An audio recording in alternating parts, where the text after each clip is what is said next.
Voilà, bonjour, que le nom du Seigneur soit béni.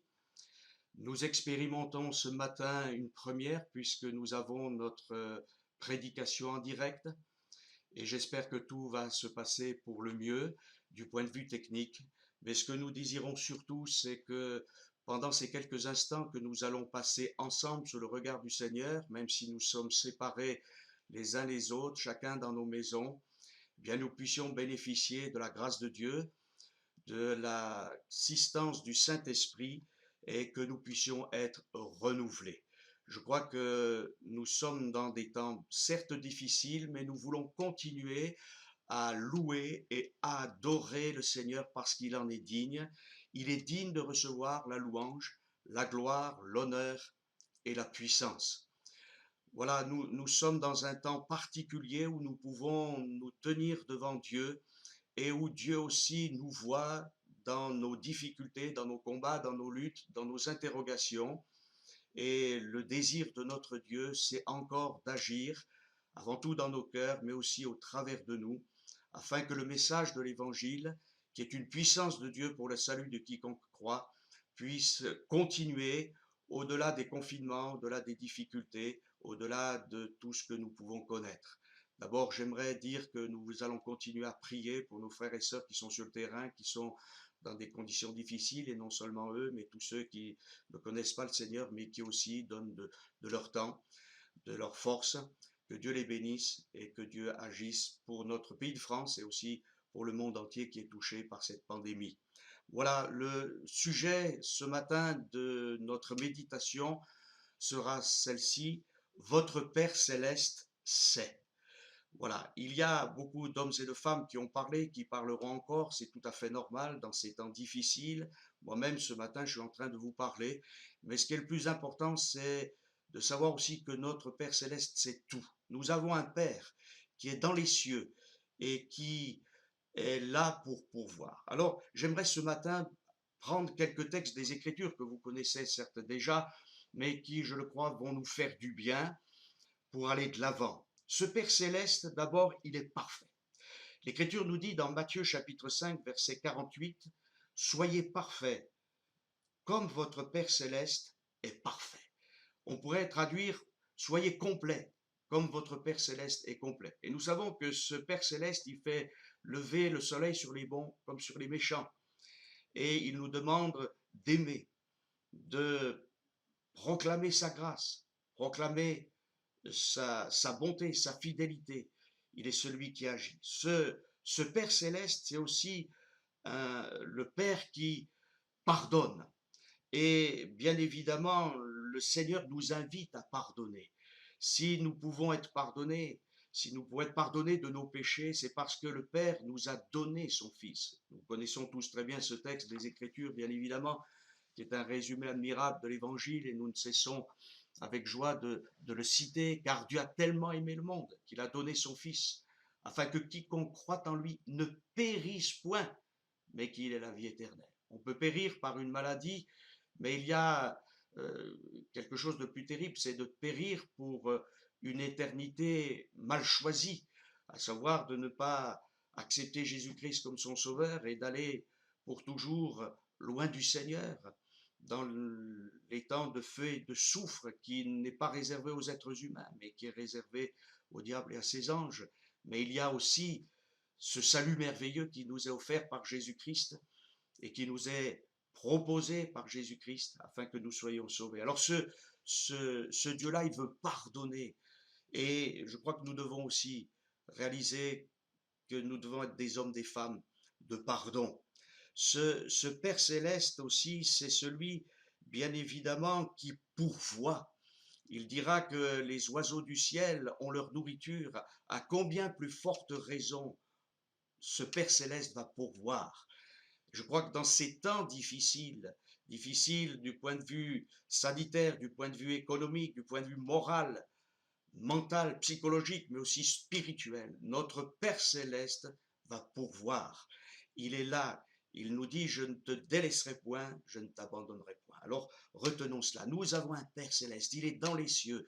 Et si nous avons eu des parents qui peut-être ont fait tout ce qu'ils ont pu pour nous, mais avec imperfection, celui qui est dans les cieux, fera au-delà de ce que nous demandons et pensons. Et ce Père céleste, c'est aussi celui qui donne de son esprit.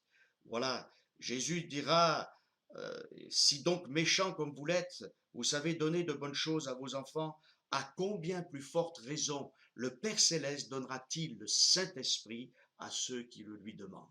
Alors c'est pour nous un réconfort ce matin de savoir qu'il y a quelqu'un qui sait, il sait parfaitement ce que nous vivons, il sait parfaitement nos émotions, nos anxiétés, etc. Et c'est vers lui que nous voulons aller au travers du médiateur extraordinaire qu'il nous a donné, celui qui est l'unique, le parfait, à savoir Jésus-Christ.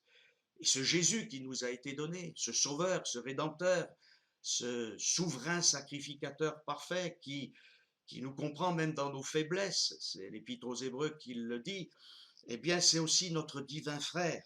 Vous savez, il y a ce chant qui dit « Ce divin frère sur le calvaire est mort pour l'homme pécheur ». Oui, nous avons un frère aîné parfait qui est venu. Il était dans le ciel auprès du Père, dans la gloire, et la Bible nous dit qu'il n'a pas cherché comme une proie arrachée que d'être l'égal de Dieu, mais il a accepté l'incarnation. Il a été en tout semblable à ses frères, et ça c'est quelque chose de formidable. Oui, rien n'est impossible à Dieu, même dans ces temps difficiles. L'auteur de l'Épître aux Hébreux dira ceci dans Hébreux 2, 11, « Car celui qui sanctifie et ceux qui sont sanctifiés sont tous issus d'un seul, c'est pourquoi il n'a pas honte de les appeler frères. » Quelqu'un qui comprend notre détresse et qui est venu partager pendant un temps l'itinéraire terrestre des hommes et qui ne nous a pas oubliés, puisque dans le ciel, non seulement il prépare une place à ses bien-aimés, mais il prie pour nous. Alors c'est rassurant de savoir que nous avons un Père céleste. C'est extraordinaire de savoir que nous avons un frère aîné qui est là, qui a tout accompli à la croix du Calvaire. Non seulement il est mort, mais il est ressuscité. Alors la mort n'a plus de pouvoir sur l'enfant de Dieu. Je parle bien évidemment de la mort, de la seconde mort, de la mort spirituelle, vont passer par la mort physique. Mais ceux qui meurent dans le Seigneur rejoignent dans la gloire celui qu'ils ont aimé et surtout celui qui les a aimés. Bien sûr, nous avons aussi le Saint-Esprit.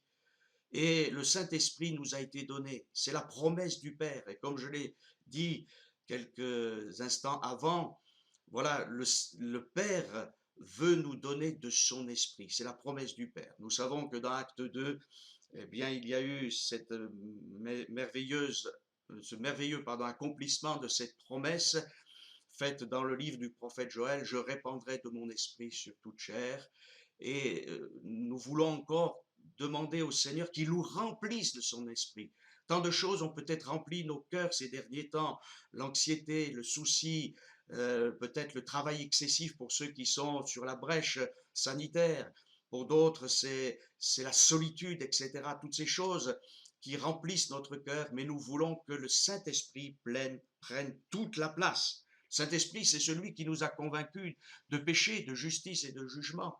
Et je crois que dans ces temps difficiles, nous devons aussi rentrer en nous-mêmes et dire, Seigneur, n'aurais-tu pas quelque chose à me communiquer, à me dire sur ma personne, ce que je fais de bien, ce que je fais de moins bien, ou peut-être ce que je fais de mal. Seigneur, change ma vie encore, transforme-moi. Je pense que ces temps sont des temps bénéfiques pour vraiment chercher la face de Dieu et nous allons le découvrir dans quelques instants. Le Saint-Esprit, c'est celui qui nous convainc. Il convaincra le monde, voilà, de péché, de justice et de jugement. Et nous voulons que le Saint-Esprit continue à agir dans nos vies. Vous savez ce que dira David?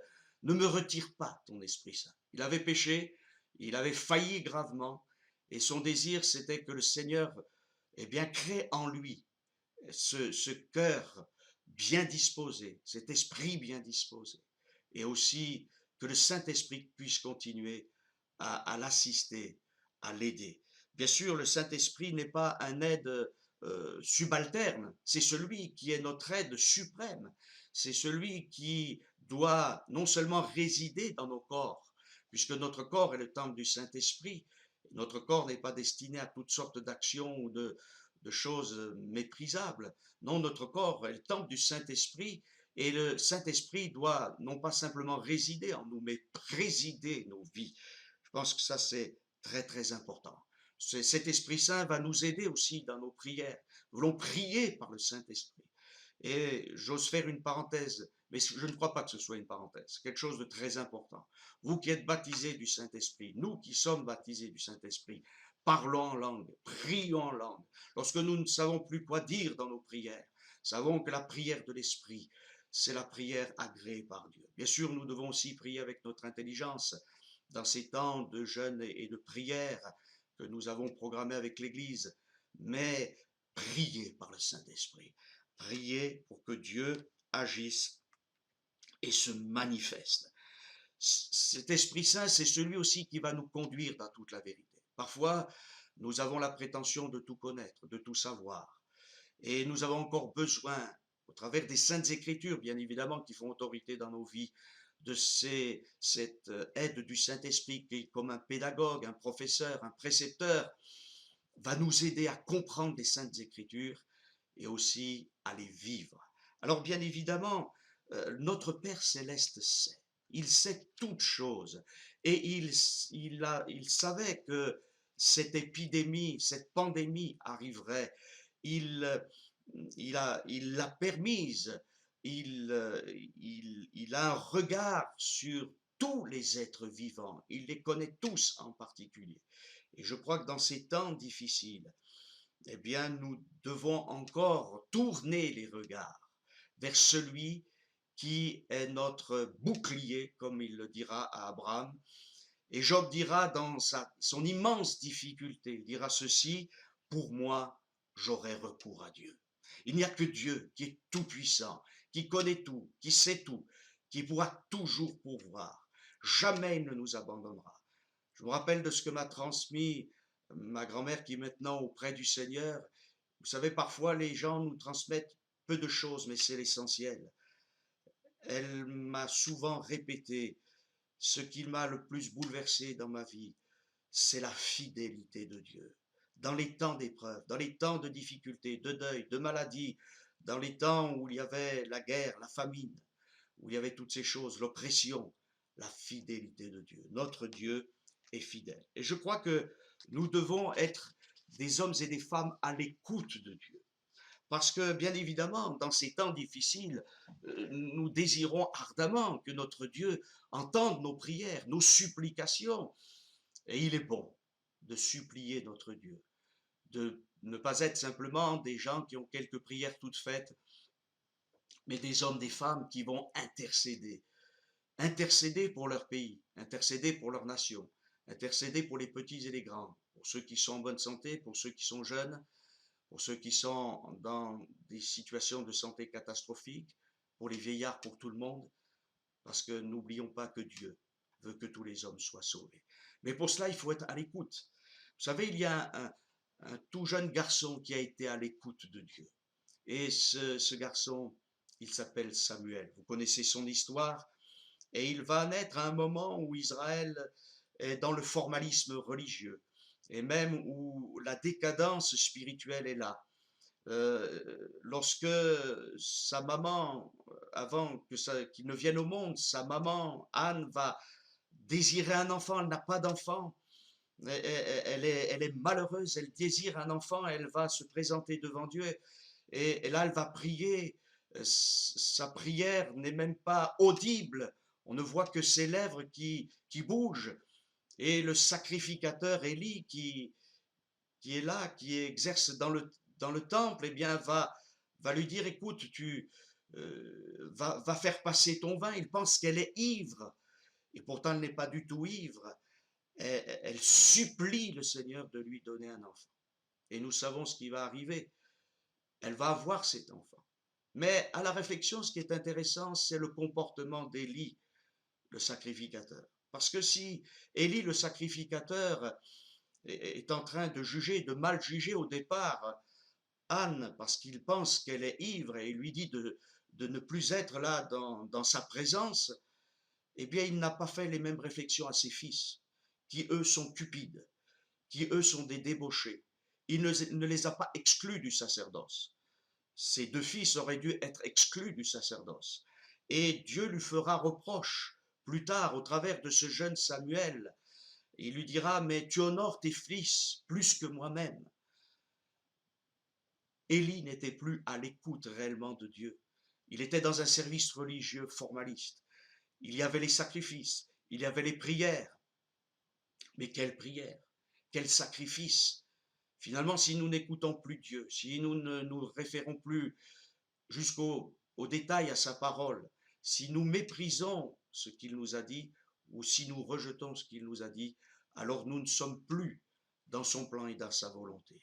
Oui, Élie, le sacrificateur, honorait plus ses fils que Dieu lui-même. Peut-être y a-t-il quelque chose dans nos vies que nous honorons plus que Dieu, sans nous en rendre compte, avec des habitudes, et même des choses qui nous semblent spirituelles, qui ont des rapports avec la Bible, toutes sortes de choses qui nous semblent pourtant tellement évangéliques ou bibliques, mais qui ne font pas partie de la volonté de Dieu, qui ne sont pas dans le programme de Dieu pour nos vies. Alors nous les honorons plus que Dieu lui-même. Pourquoi? Parce que nous ne sommes plus à l'écoute de Dieu. Et non seulement nous ne sommes plus à l'écoute de Dieu, mais nous ne recherchons pas cette parole de Dieu. Alors, je crois que c'est un exemple certes sévère, austère, mais finalement qui peut nous être très utile. Ça ne sert à rien de désirer que Dieu entende ma prière ou mes paroles si moi je ne cherche pas aussi à entendre ces paroles et plus que cela, à les écouter. Samuel va apprendre à reconnaître la voix de Dieu. Est-ce que nous sommes capables de reconnaître la voix de Dieu quand il parle? Ce Dieu de paix, de justice, de sainteté, de pureté, mais aussi de pardon, d'amour, de grâce, cette grâce exceptionnelle que nous avons en Jésus-Christ, auquel parfois nous nous habituons et qui devient plus une permissivité que la grâce. Non, la grâce de Dieu nous appelle à renoncer à ce présent siècle, à tout ce qui est mauvais et à revenir de tout notre cœur à Dieu. Alors vous connaissez bien sûr cette parole magnifique de Samuel, parle Seigneur, ton serviteur écoute. Nous sommes serviteurs et servantes de Dieu, tous les uns comme les autres, et nous avons non seulement besoin d'entendre la voix de Dieu, mais nous voulons, plus qu'entendre la voix de Dieu, nous voulons écouter. Et écouter dans les Écritures, c'est prendre le message pour obéir. D'ailleurs, c'est la même chose, écouter ou obéir, c'est la même chose dans la Bible. Si j'écoute, ça veut dire que j'obéis. Et nous disons parfois à nos enfants, écoute, parce qu'ils n'obéissent pas. Et nous-mêmes, nous avons été des enfants, nous n'avons pas toujours écouté ceux qui pourtant nous prodiguaient de précieux conseils. Alors, celui qui nous donne ces conseils, c'est notre Dieu, par le Saint-Esprit. Il vous conduira, dit l'Écriture, dans toute la vérité. Être à l'écoute de Dieu. Il y a aussi un autre homme, bien sûr, qui est très connu et qui est un homme extraordinaire qui s'appelle Élie le prophète. Ce n'est plus Élie le sacrificateur, c'est Élie le prophète, cet homme qui se tient devant Dieu. Alors il écoute Dieu et nous savons ce qui va se passer dans un premier temps. Il y a du succès pour Élie. Et bien sûr, il y a un peu aussi de sa personne. Il dira, les cieux seront fermés, sinon à ma parole. Voilà, donc Élie parle, il a l'autorité, il s'est placé du côté de Dieu. Et j'ose espérer que nous sommes placés du côté de Dieu. Mais il ne faudrait pas non plus que la parole de Dieu, nous l'approprions pour peut-être rehausser notre service devant Dieu, que toutes les capacités que Dieu nous a données soient là pour briller, pour dire, voilà, moi je suis du côté de Dieu, j'ai raison. Non, ce n'est pas cela. C'est autre chose, la volonté de Dieu. Dieu aimait ce peuple d'Israël malgré son idolâtrie, et Dieu voulait ramener son peuple, il a utilisé Élie, mais nous voyons qu'à un moment donné, Élie a plus écouté la parole d'une femme qui voulait l'assassiner plutôt que la parole de Dieu. Sans doute que nous aurions fait comme lui. Nous ne sommes pas meilleurs que lui. Ce que nous savons, c'est que Élie était néanmoins un homme de prière. Il priait avec instance. Et Dieu nous rappelle la fidélité d'Élie, l'amour d'Élie pour Dieu, mais il a été maladroit. Et parfois nous sommes maladroits, ou l'épreuve nous fait voir que le côté négatif. Alors Élie a vu dans cet événement, cette parole prononcée par Jézabel, une véritable catastrophe. Parfois, au travers de notre service, nous attendons à toutes sortes de résultats, nous attendons à toutes sortes de bénédictions. Disons, quel beau témoignage, peut-être même quelle bonne prédication, quelle belle action d'évangélisation, quel beau chant. Et nous attendons à quelque chose, et puis le résultat n'est pas là. Alors nous sommes déçus. Et quand l'épreuve vient, alors nous ne voyons que l'épreuve, n'entendons que les paroles négatives.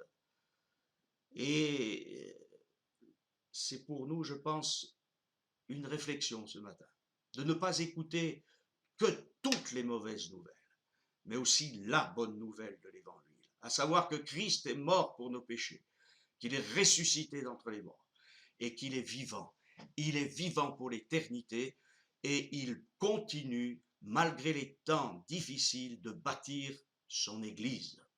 Alors réfugions-nous dans l'œuvre de Christ. Nous savons que Élie est allé au désert parce qu'il a eu peur.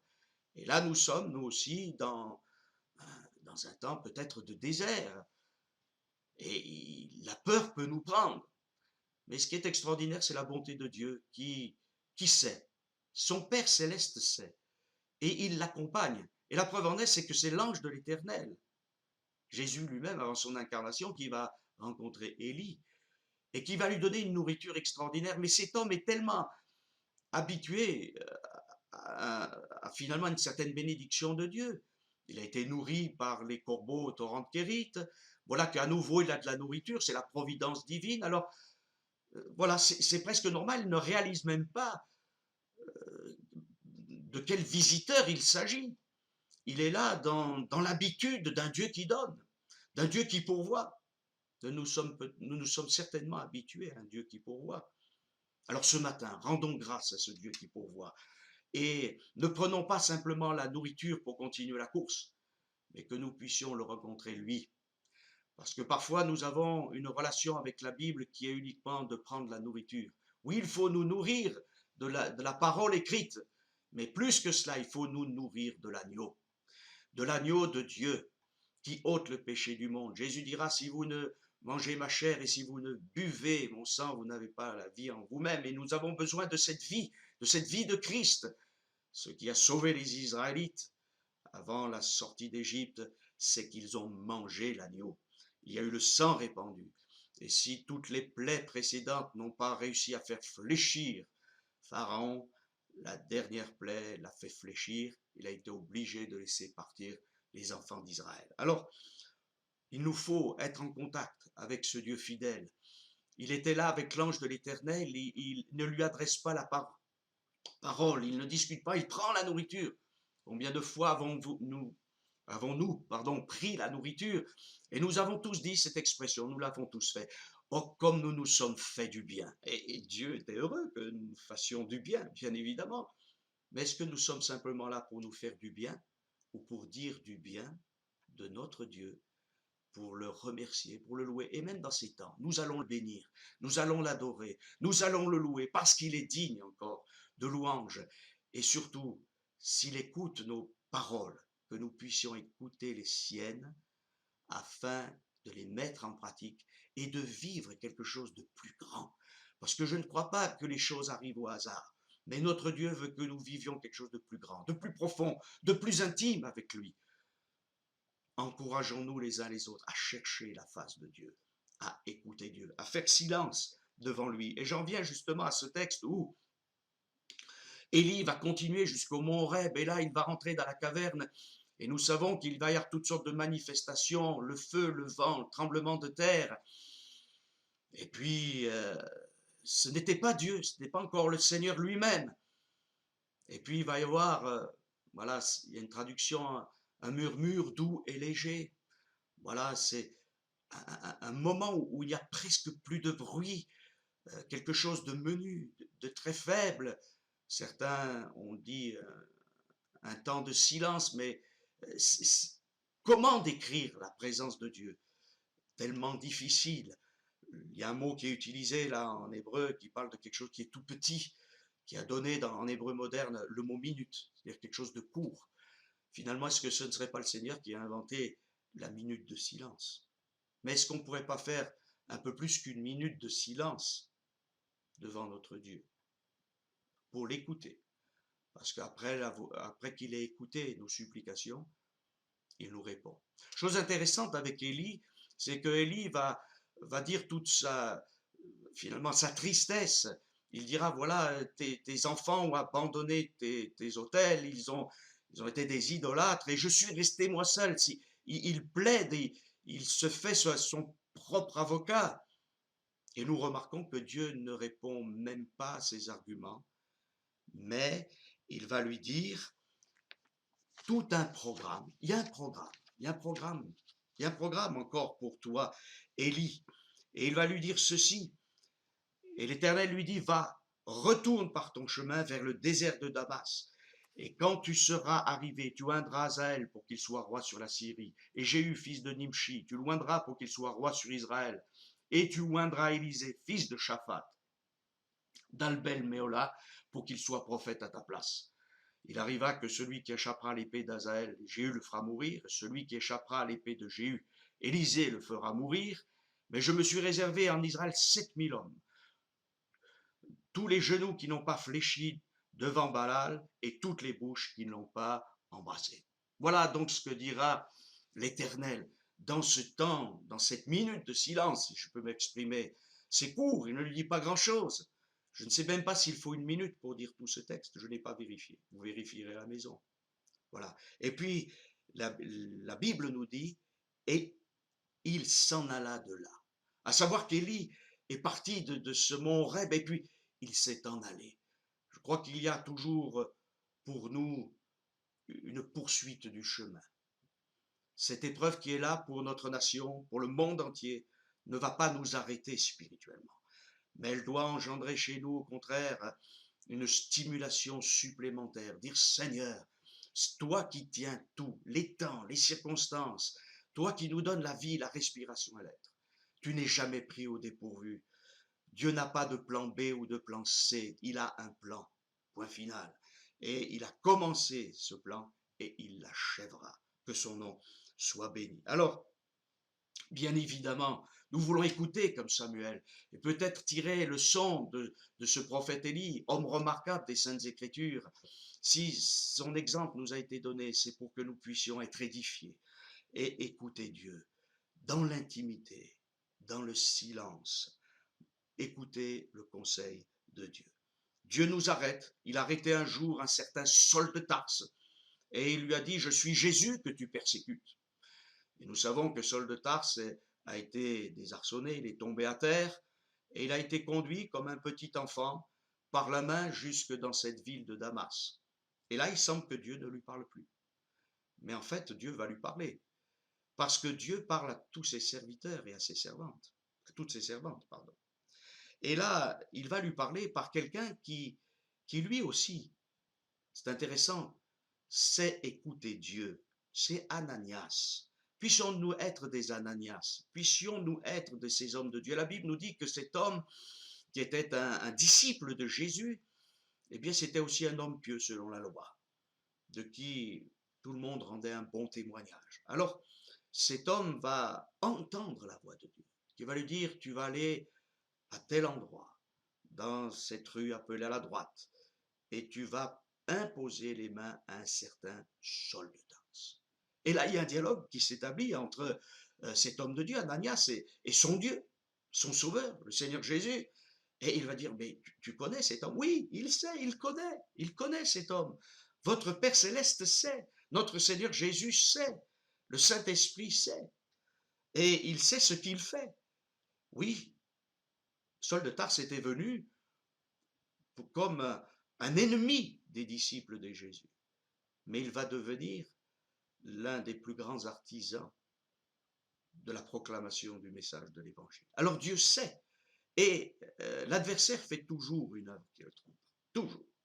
Alors restons confiants. C'est pas toujours facile, parce que même moi qui vous parle ce matin, voilà, le Saint-Esprit nous encourage, mais quand on est dans des temps où on a quelques mauvaises nouvelles, c'est plus difficile. Alors, il nous faut à nouveau retrouver la présence de Dieu et dire, Seigneur, tu es mon réconfort, tu es mon rocher, c'est en toi que je me confie. Ananias est allé auprès de Saul de Tarse Et nous savons ce qui est arrivé dans la suite. Cet homme va s'entendre dire, voilà, tu vas souffrir pour mon nom. Et nous souffrons pour le nom de Jésus. Calomnie, mépris, rejet, tout ce qui se passe dans les médias, tout ce qui est dit contre nous, sur nous, mais qu'importe. Voilà, Christ est notre vie. Et c'est ce fameux Saul de Tarse, ce fameux Paul, qui dira Christ est ma vie et la mort m'est un gain. Alors, ça, ce sont des paroles des Écritures. Ce sont des paroles des Écritures qui veulent nous édifier. Et puis, il y a un autre homme aussi. C'est extraordinaire, cet homme. Il s'appelle Siméon. Il s'appelle Siméon et l'évangile de Luc nous dit ceci. Et voici, il y avait à Jérusalem un homme appelé Siméon. Cet homme était juste et pieux. La Bible ne nous dit pas qu'il a fait toutes sortes d'exploits, qu'il était hyper médiatisé. Aujourd'hui, les médias ont pris une place tellement grande que nous oublions peut-être même celui qui est à notre porte, qui est juste là, à quelques centaines de mètres de notre maison. Nous sommes tellement sur la toile avec Internet et nous bénéficions ce matin d'Internet. Donc, tant mieux. Mais n'oublions pas ceux qui sont proches de nous. Siméon était connu avant tout comme un homme juste et pieux, c'est-à-dire qu'il connaissait l'Éternel. Et il attendait la consolation d'Israël. Nous attendons aussi la consolation pour des milliers, des millions d'hommes et de femmes qui vont trouver refuge en Jésus-Christ. Alors, voilà, et la Bible nous dit, c'est cela qui était important, il avait été divinement averti par le Saint-Esprit qu'il ne mourrait point avant d'avoir vu le Christ, le Seigneur. Donc, c'est une réalité. Dieu parle. Ce qui est d'extraordinaire, que ce soit chez Samuel, que ce soit aussi chez Élie, malgré ses différentes étapes, mais qu'aurions-nous fait à sa place dans la situation où il était? Que ce soit Ananias, que ce soit Siméon, et bien sûr, je n'ai pas cité tous les hommes, toutes les femmes de Dieu, il y en a d'autres encore qui ont écouté Dieu, bien évidemment.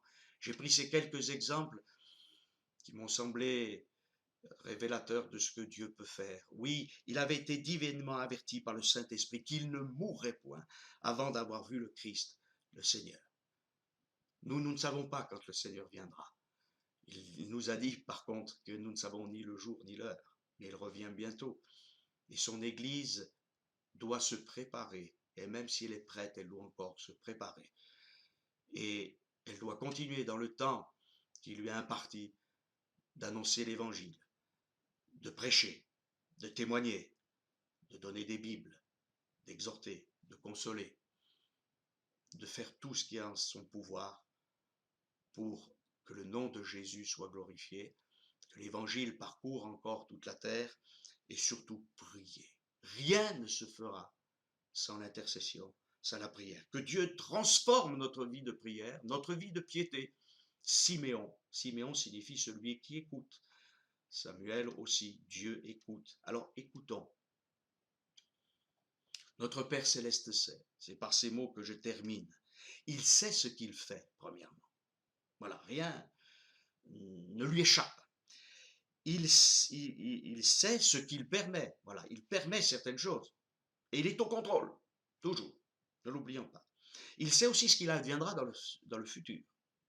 Dieu connaît le passé, le présent et le futur. Nous ne savons pas tout. Il y a les prophéties, mais nous ne savons pas tout dans le détail.